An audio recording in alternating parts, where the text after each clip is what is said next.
C'est pas bien, ça, Grégoire. Votre maman s'est plainte, elle m'a appelé, disant pourquoi il a pris une paire de chaussures. Ben, je lui ai dit, madame, parce qu'il en avait besoin pour sa chronique. Sa maman est prof de danse. De danse. Alors, j'aurais pu prendre des chaussons, mais j'ai choisi là autre chose, des chaussures de claquettes. Parce que du sport à l'art, il n'y a parfois qu'un pas, un pas de danse, de tap dance. Bon, c'est cadeau, c'est pour vous, William. Non, il y a des chroniques qui sont travaillées. Voilà. C'est tout ce que Non, mais j'ai. je parle de ceci avec mes petits collègues. Les claquettes, William. Vous chaussez ces souliers avec des fers en dessous, voilà. Montrez-les-nous. Vous choisissez le sol adéquat, parce qu'il faut c'est le sol qui va faire le son, de la bonne musique. Alors, vous ne faites pas des claquettes, vous jouez des claquettes. C'est un instrument de percussion. Et comme tout instrument de percussion, comme la batterie, ça fait transpirer. C'est aussi bon pour le cerveau que pour le cardio. Ça fait des gambettes fantastiques, un fessier d'acier. Votre maman Je vous le a des jambes conseille. magnifiques. Ah, elle a très belle jambe, ma maman. Et c'est vraiment à la fois une discipline artistique et un sport génial. Alors, Vous avez essayé? J'ai bien sûr essayé. Alors, bien sûr, il faut du temps pour y arriver. Pas besoin d'être Qu'est-ce qu'il y a, grand. vous nous conditionnez pour des faits? C'est complètement raté. Non, je me suis pas trop mal débrouillé. Alors, c'est pas la peine d'être un grand musicien ni un grand danseur. Il faut avoir le sens du rythme. C'est quand même mieux. Oui. Alors, nous avons choisi le spécialiste en France. Il s'appelle Fabien Ruiz. Il est claquettiste de renommée internationale. Il est chorégraphe et coach. Je vous parle de lui parce que c'est lui qui a fait la chorégraphie du film The Artist. oui. C'est lui qui a coaché Jean Dujardin et Bérénice Bejo. Oui. Alors, il nous attendait à l'espace Michel Simon qui se trouve à Noisy-le-Grand. C'est du côté de la Seine-Saint-Denis. Et je me suis transformé en Gene Kelly. Tu as pris ton pied.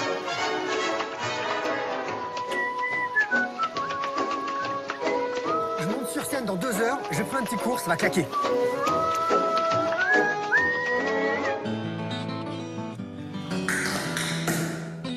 Les claquettes, c'est 3 disciplines en une, puisqu'on fait un mouvement, donc on fait du sport forcément, pour bouger les jambes. En même temps, le but, c'est de faire un son, de produire un son, donc on joue un instrument de percussion.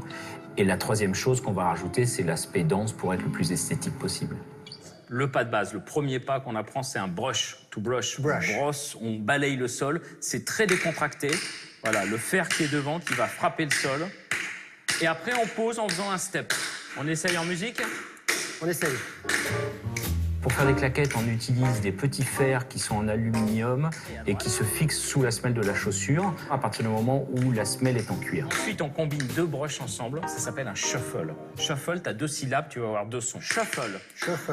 On fait des croches et qu'on est dans le swing. Tada, tada, tada, tada. Voilà. Et 1, et 2, et 3, et 4. Alors, on peut bien sûr faire des claquettes sur de la pierre, sur du marbre ou dans la rue. La surface idéale pour faire des claquettes, c'est le bois. 5 et 6, pause. Dès qu'il y a un déplacement, c'est plus clair pour le corps. Enfin, normalement. Normalement, oui. Au niveau des sonorités, on est assez limité parce que l'instrument, finalement, ce n'est pas la chaussure. L'instrument, c'est le sol. C'est un petit peu comme les baguettes du batteur. C'est pas avec ses baguettes qu'il va faire du son.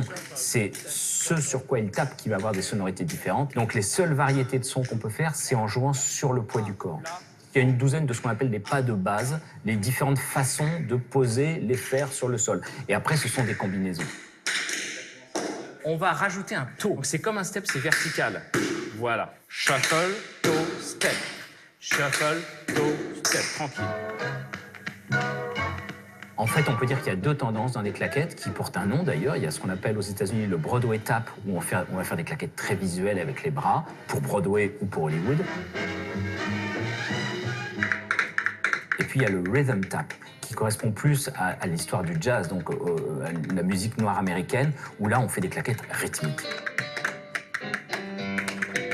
On va faire un pas qui a 4 sons. On part sur les 2 pointes et on rajoute les 2 talons juste après. Et quand on le fait vite, on doit, même si c'est très rapproché, entendre les 4 sons. Écoute. Voilà, pas mal du tout. Le but ultime n'est pas de faire de la danse, c'est vraiment de faire de la percussion. Au départ, les claquettes sont nées avec le jazz. C'est vraiment un instrument de jazz qui est arrivé au début du XXe siècle. Alors on s'aperçoit très vite qu'on peut faire des claquettes sur toutes sortes de musique. Ce qui est important, c'est de toujours repérer la colonne vertébrale de cette musique qui est souvent donnée par les basses. Donc en jazz, par exemple, ça va être la contrebasse, parce que c'est celle qui maintient tout le tempo du morceau.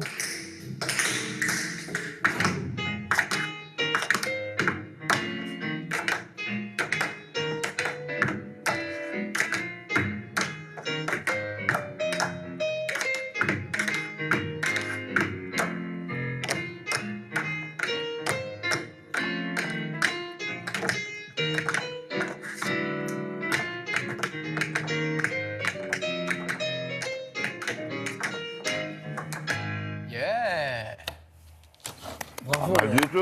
Ah ouais. Non, mais j'ai un très bon réalisateur qui a bien mixé les images aussi. Hein, pour Là, en fait, c'est 2 mois de tournage. Voilà, c'est et- ça. 2 mois de tournage. Non.